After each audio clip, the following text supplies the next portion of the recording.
Well, there's so many apples on the ground here. We're picking up apples for deer. Alfred's here.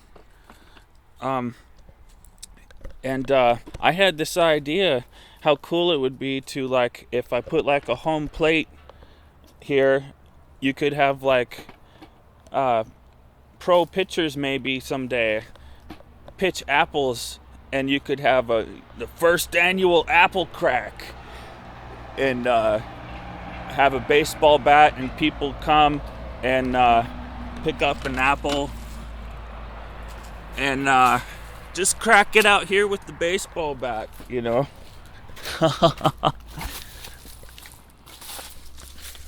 I think that would be so cool. Hey, Alfred, have you ever pitched an apple before? No, I don't want to. Okay, well. I want the animals to eat them.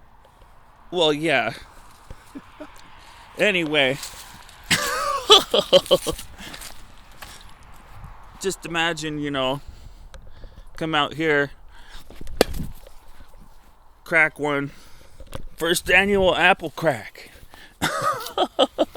Yeah? I think people would really like that. I also had another idea. You could have people make apple cider on the side, you know, with the good apples on the tree. And have like a cider, sledgehammer cider contest where they bash apple cider in the bucket. And, you know, the first person to make 2 pitchers wins, you know, have like a little apple cider contest. Anyway, I'm here with Alfred. He's quite a unique person, and I've always wanted to get him on video. There's Barbara. Talking about his unique history.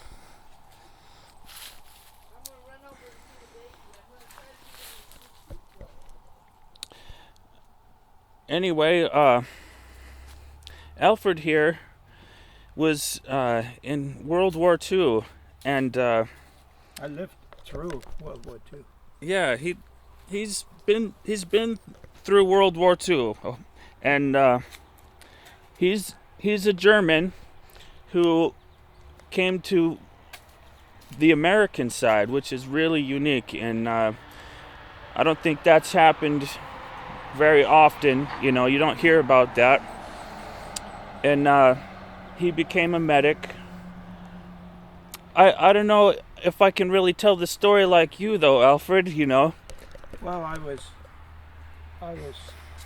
joined the military, the army, and then I was in Fort for my basic training, and then I went to Fort Houston in Berks Army Medical School, and that's where I become a medic.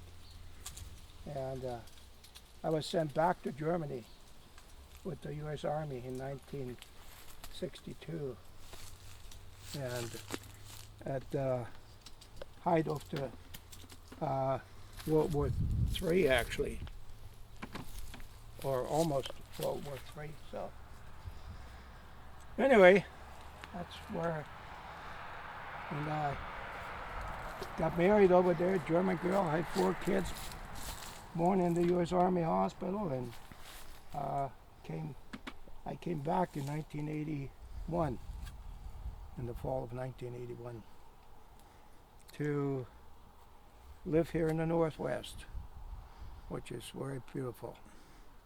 So, I really like it here in the Northwest. I think it's something very unique. It's a good place. Yeah. You know, I consider it, you know, where the good people are. Well, in a way. I don't know. That I don't know. Good people are. Maybe other places, but they're all over. It sure but is a beautiful there's place. a lot of good people here. Sure is a beautiful place to live. I like that place.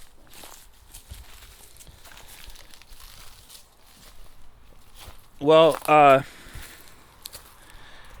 I think you had one day you were in Germany, and your brother was on the German side, and Yeah. and he was in German uniform, and you were in American uniform. Right. And I just think that that would be such a sight to have both uniforms, Same name tag. yeah, with the same name. Well, he was in the German army, NATO, and we were too. So we were part of NATO. Part of NATO. 63, 64, 65. Yeah. That's interesting. Another thing unique about you is when you were a little kid, you're probably the only person on the continent who's like, when you're a little kid, you got to shake hands with Hitler Yeah. in a parade. I was 3 years old. 3 years old. Yeah. But anyway. There probably aren't many people who've done that anymore. But I mean, I just think the whole story is unique, from all angles. It's just awesome. That America is second to none. That's all I have to say. And what about when they came up with chocolate and stuff? Oh, that was in 1945, 2 weeks before the end of the war. Uh-huh. And American GIs got out of his Jeep and put me on. I was 9 years old, and he set me on the top of the hood, and he went back into the Jeep and got me a Wrigley gum, Hershey bar, and Lifesaver candy, and banana, and orange, as far as I know. And I took a bite in the banana, and he says, no, you have to peel it. So he peeled the banana for me, and I ate it. And the impression was on me is so great that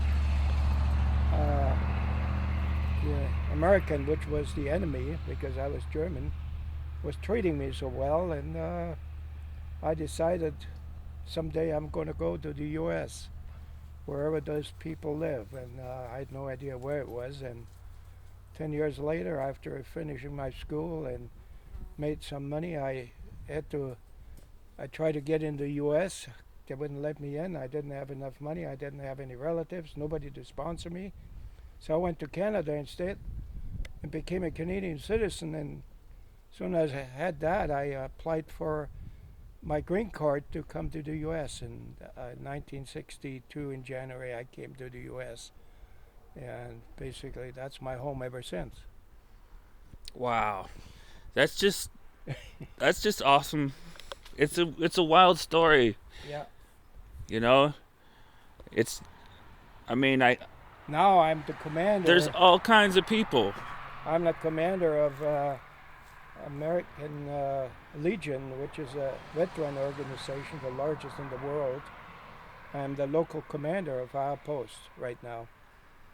So for the next another 12 months, and I'll have 2 years in as a commander. So that's the first foreign-born and foreign-raised